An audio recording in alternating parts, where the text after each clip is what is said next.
Oh, hey, good morning, everybody. I'm Chris Van Hillo with the City of Tampa's Visual Art Team. You're used to seeing me at Taylor Art Studio, but I thought we'd take a field trip today and come to my house to play. So I'm getting ready to film a virtual Kumihimo class in my art room. So everybody should have received an email from me with the supplies needed, and we are going to get started. Started here. I am laughing hysterically because I am not set up to do virtual teaching. I have a mini tripod duct taped to a construction tripod with my phone, and oh my gosh, this is just, I have not had the training for this, okay? Okay, so here we go. We are going to do a 7-strand Kumi necklace today. Some of you expressed an interest in doing a different project than what I had emailed. That is perfectly fine. Let's just go over how we're going to set up our Kumi discs. We have a couple of people that are new joining us today that have not done Kumi, so if I sound like I'm going back to basics, I am, because I want to make sure no one's lost. Okay, this is our thick, dense Beadsmith Kumihimo disc, the 4-inch. This is my go-to disc. I love this disc.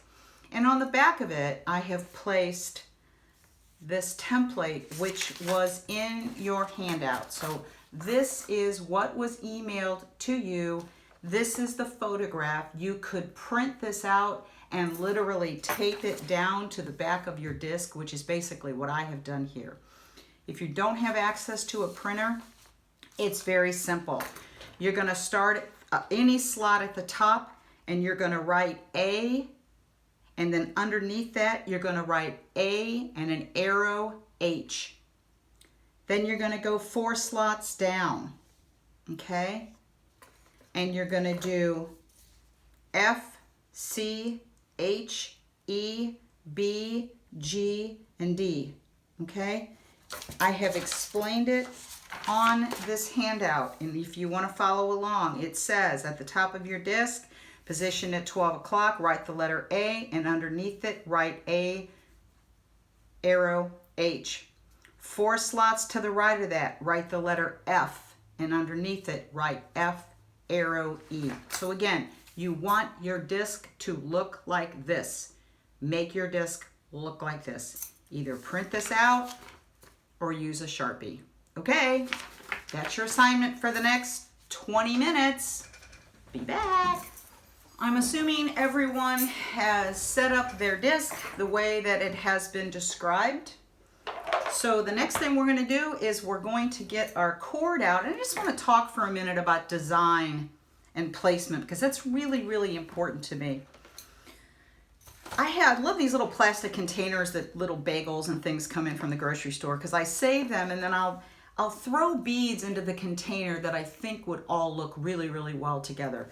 I had a hard time trying to decide what to do with this project. I really wanted to use some beads that Melissa Perkins had given me for Christmas a couple years ago. And I thought I had 2 strands of these. I probably do have 2 strands of these. I could retail beads out of my house. I have so many supplies. Maybe that'll be another field trip that we take later in the week, and I'll show you my stash. Okay, so anyway, I really wanted to use these beads, and in my mind, these beads were purple. So when I was planning my necklace, I started pulling out all these purple beads, and I thought of Jill Smith because she is the purple lady. So anyway, I finally found the beads, and they're green. So I started thinking to myself, well, I really like these matte gray 8-0 seed beads, so I think I'm going to use these for my ends. So here is the necklace that I finished. I started on my way to St. Louis and I finished it when I got back. So for my first leg and my last leg, I'm going to use some 8-0 seed beads, and I think I'm going to use these galvanized gray metallic. I really like them. They're etched. They're just beautiful. I know we've all used them.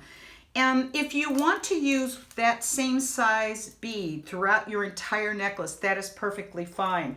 We had talked about putting a metal slider in the middle of this, and we can totally talk about that. But today I think I'm gonna my project's going to be chunky because this 7-strand Kumi is perfect for the chunk, okay? So now that I know I have green, I think I will use some mushrooms, and I might try to still incorporate some of that purpley pinky stuff in there. So planning is very, very important. I do have some beautiful unicorns in green, and I think because of my beads are going to be all different colors here, I'm going to go with either a dark gray or a light gray cord. So let's get ready to cut our cord, but first I have to go blow my nose. In your handout, it told you to cut 7 strands of cord. I believe it said 54 inches, but let me show you how I came by that number for you beginners that have not done this before. You're going to take your cord and you're going to wrap it around your neck, and you're going to decide how long you want it. I kind of like chokers because I wear a lot of city uniforms that are V-neck, and I want my beautiful work to show. So I tend to do chokers. So I'm going to hold my fingers together how long I want my necklace to be. Then I'm going to pull that out. You see that cord? And I'm going to cut my cord 3 times that length. So if I fold it and run my finger down, that's 2 times the length. And then if I loop it and run it down again, that is 3 times the length. Okay, I'm going to take my scissors, beautiful scissors that my friend Ann Platt bought for me when I went to Paris many, many years ago, and I've always cherished these. Thank you, Ann, so much. I probably have never told you that. Okay, so I now have 1 cord, and I need a total of 7. So I'm just going to hold that in place, run this down. Here's my second cord.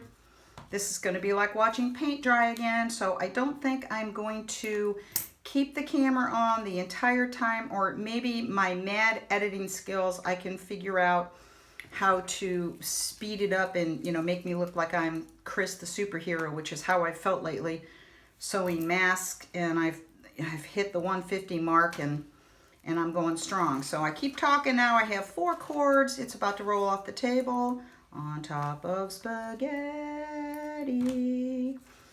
Okay, never mind. So I need 3 more. Okay, this is 5. They don't have to be perfect. You're going to notice some are longer than others. It's really okay. Don't wig out about it. 6. And I have to do 1 more. 7. Yeah, they're all over the place here, but who cares?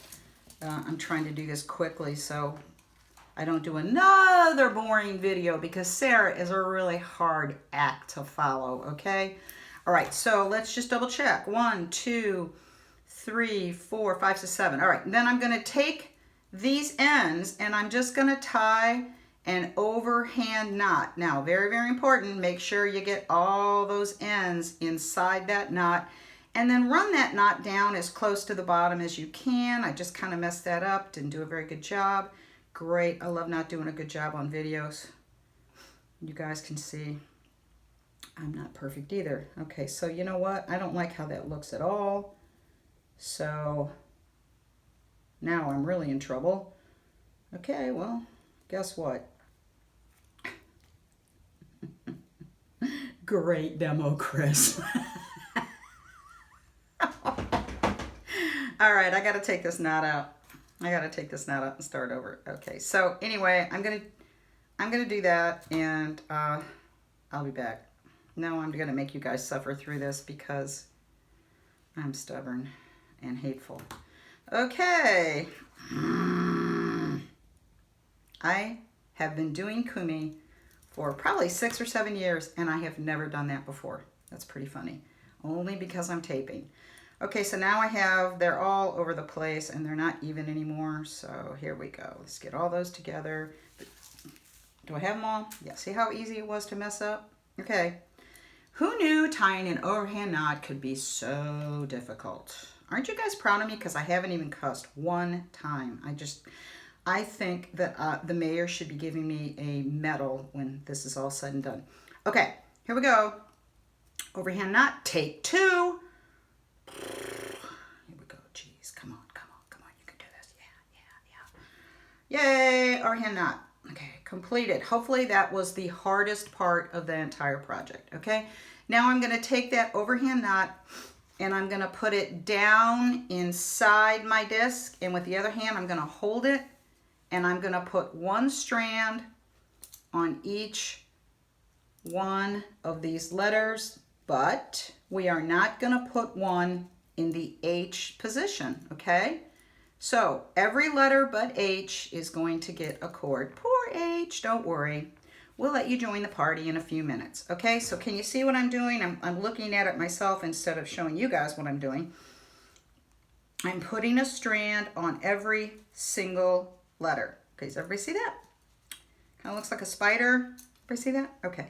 What I'm gonna do now is I'm going to add my bobbins. So we want to add our bobbins so our thread doesn't get all tangled up, okay? I like the weighted bobbins. I think that they add a good weight when you use your counterweight, which we're going to be adding in a few minutes, okay? So this is like a yo-yo. You want to, and I try to do it the same every single time. So I'm going to hold my fingers here and I'm going to hold on to the end of my thread, and then I'm just going to wrap this like a yo-yo. And I'm gonna wrap, and I'm gonna wrap all the way to my bobbin, and then it locks in place, okay? I'm gonna go to the next bobbin, and I'm only gonna do one more, I promise you, because you guys are like, oh, she's killing me. Okay, so here we go. I'm all thumbs. Oh, there's another telemarketer. Okay, wrapping my bobbins. I'm gonna wrap all 7 of my bobbins, and I will be back after that.